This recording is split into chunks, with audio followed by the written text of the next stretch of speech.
Hi, it's Hans at ahappierman.com. Today's topic is financially surviving a divorce. Well, this is 2021 as I'm speaking. I left my wife back in 2007. That's 14 years ago. It took a couple of years to get the divorce, signed by the judge and all of that. And then it was a few more years, so that was 2007 to 2009, and then it was until 2010 where all the things changed in regarding to my finances. They improved just for various reasons having to do with my ex-wife, but in the short term, my finances were terrible from 2007, 8, 9, 10. Those were absolutely destructive on me.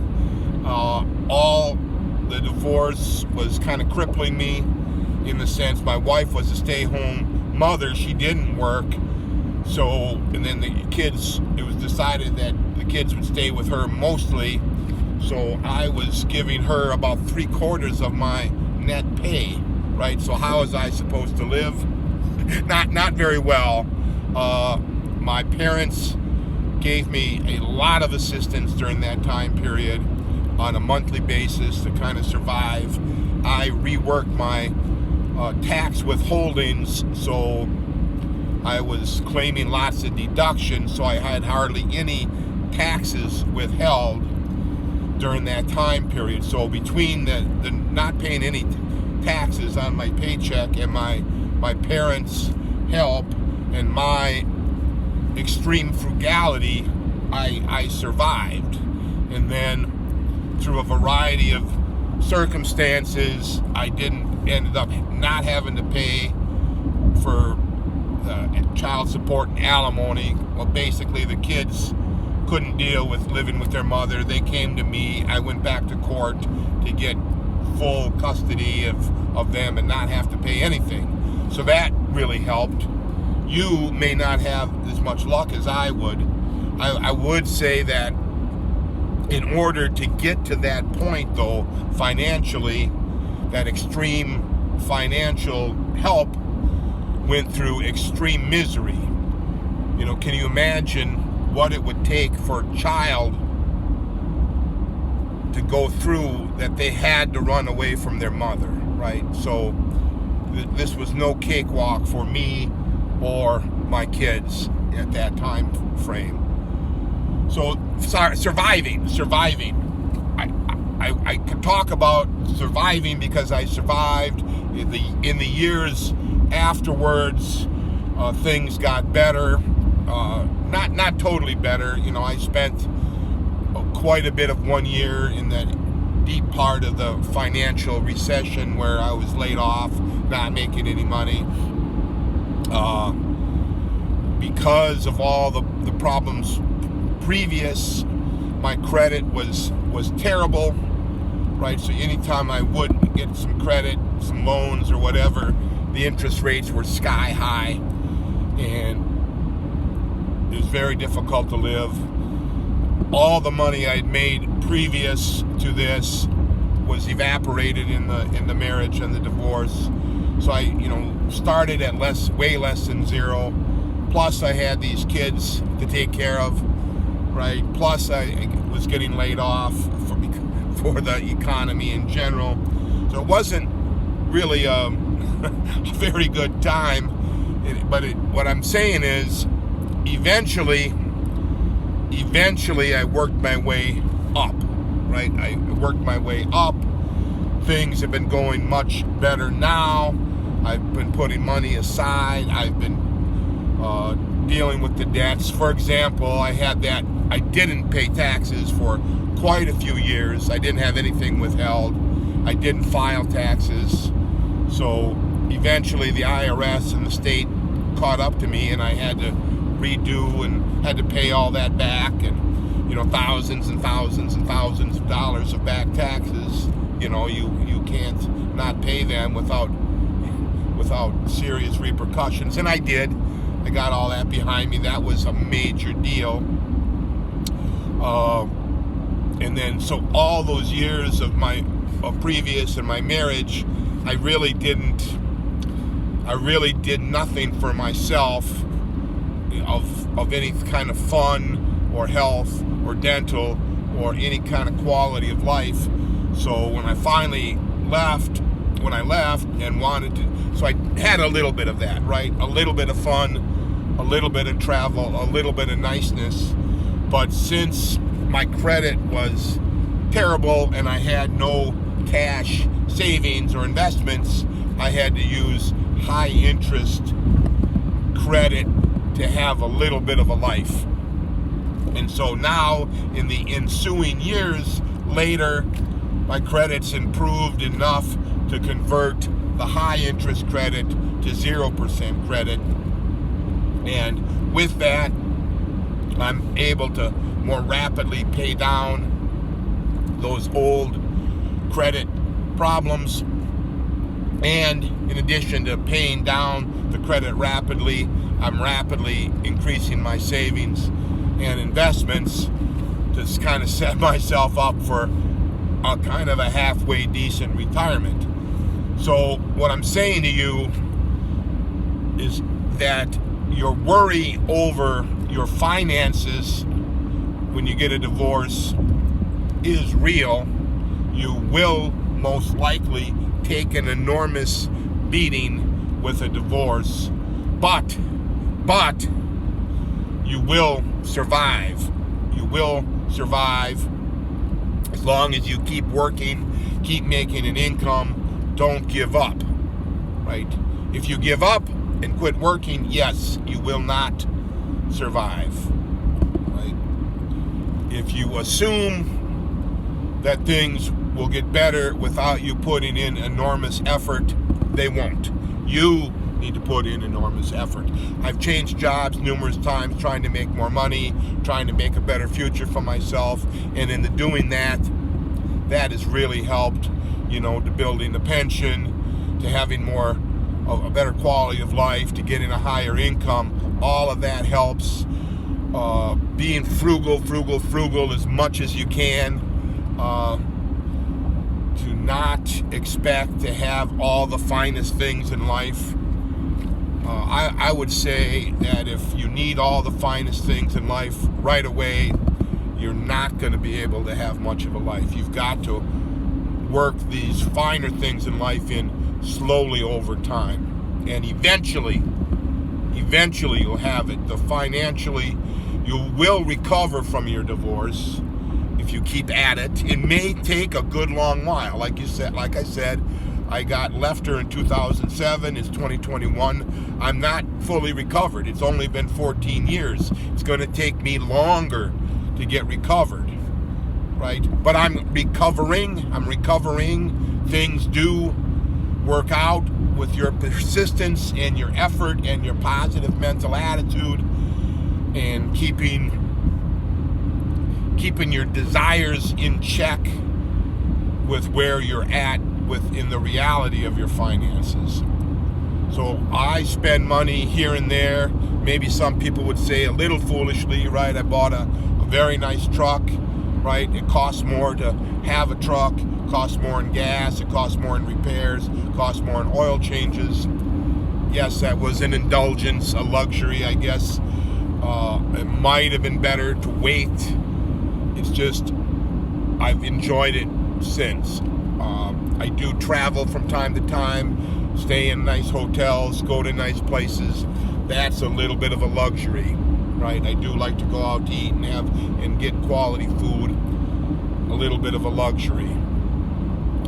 I do, but in other ways, I cut back, right? I cut back where it's appropriate, and sometimes I postpone things I'd like to do because I just don't feel confident in the amount of money it's going to take. And sometimes I scaled back the extent of the fun I want to have because I'm having quite a bit of fun. I don't need to spend a lot more money. Why don't I enjoy what I have, right? So that the frugalness will help you in your recovery. So I think the big thing for recovering is knowing your goal is to recover financially.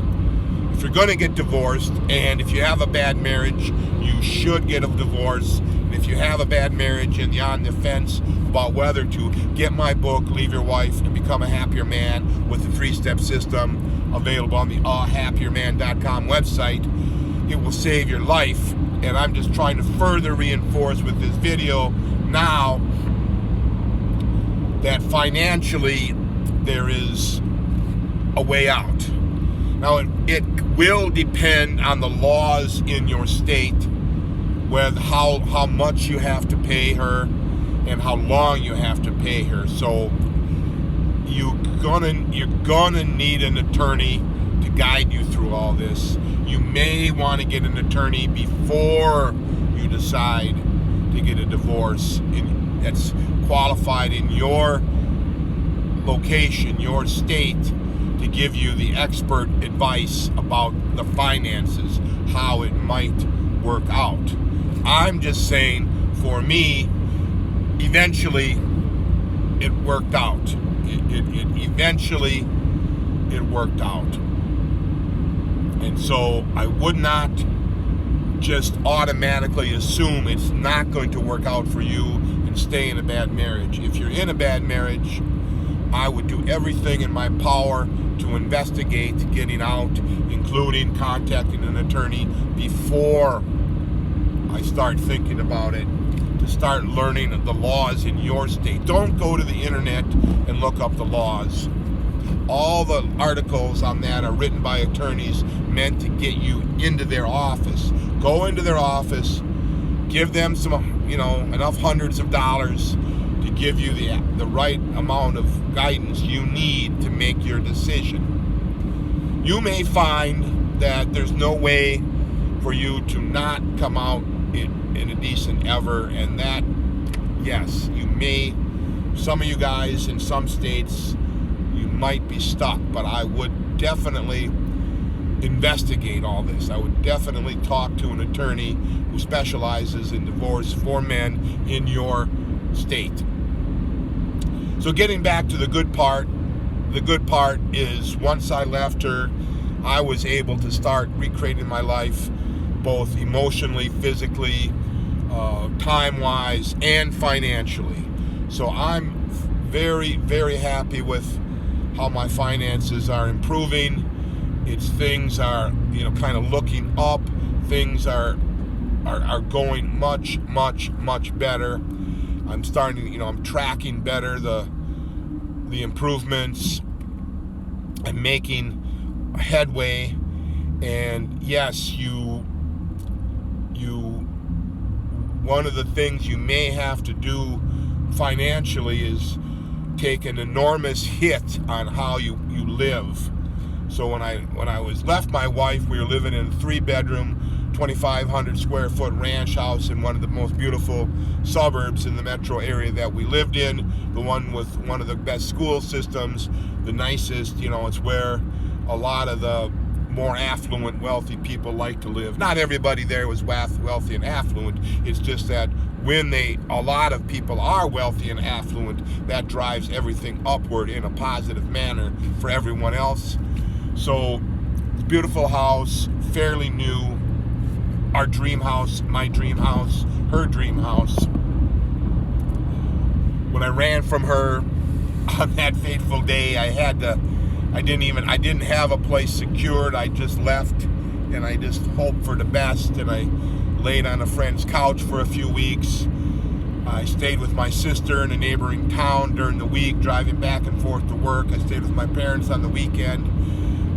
This went on for months, so I was spending hardly any money except for enormous amounts of gas, and getting back and forth and wasting all kinds of time driving all over to stay someplace free until my parents helped me with a place.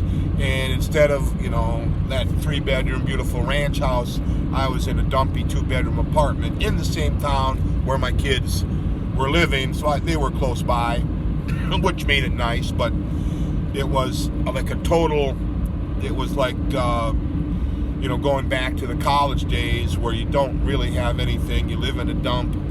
It's dirty, dingy, you know. Some of the neighbors are, you know, pretty marginal. You know, one of the neighbors had a bunch of pit bulls, for example, dog fighting. Others were, you know, not much above that, right? But that's what you're going to be faced with. You'll have to live on the cheap. You'll have to be frugal. I was extremely frugal with everything at that time for many, many, many years. It took a while for me to be at a point to buy this truck and to buy some other quality things, right? Some new clothes and stuff like that, a few nice pieces of furniture. So the frugality, scaling back your wants, keeping positive, keeping working, looking for ways to increase your income after the divorce is finalized, after she can't get a hold of it. So keep positive. I know this is a depressing subject for a lot of people, but it's important for me to express my views that things have never been better for me, even though I'm a divorced guy in my mid-50s, even though 20 or 25 or 30 years of work was and all the money accumulated was evaporated. You will survive if you make it your goal to do so. All for now.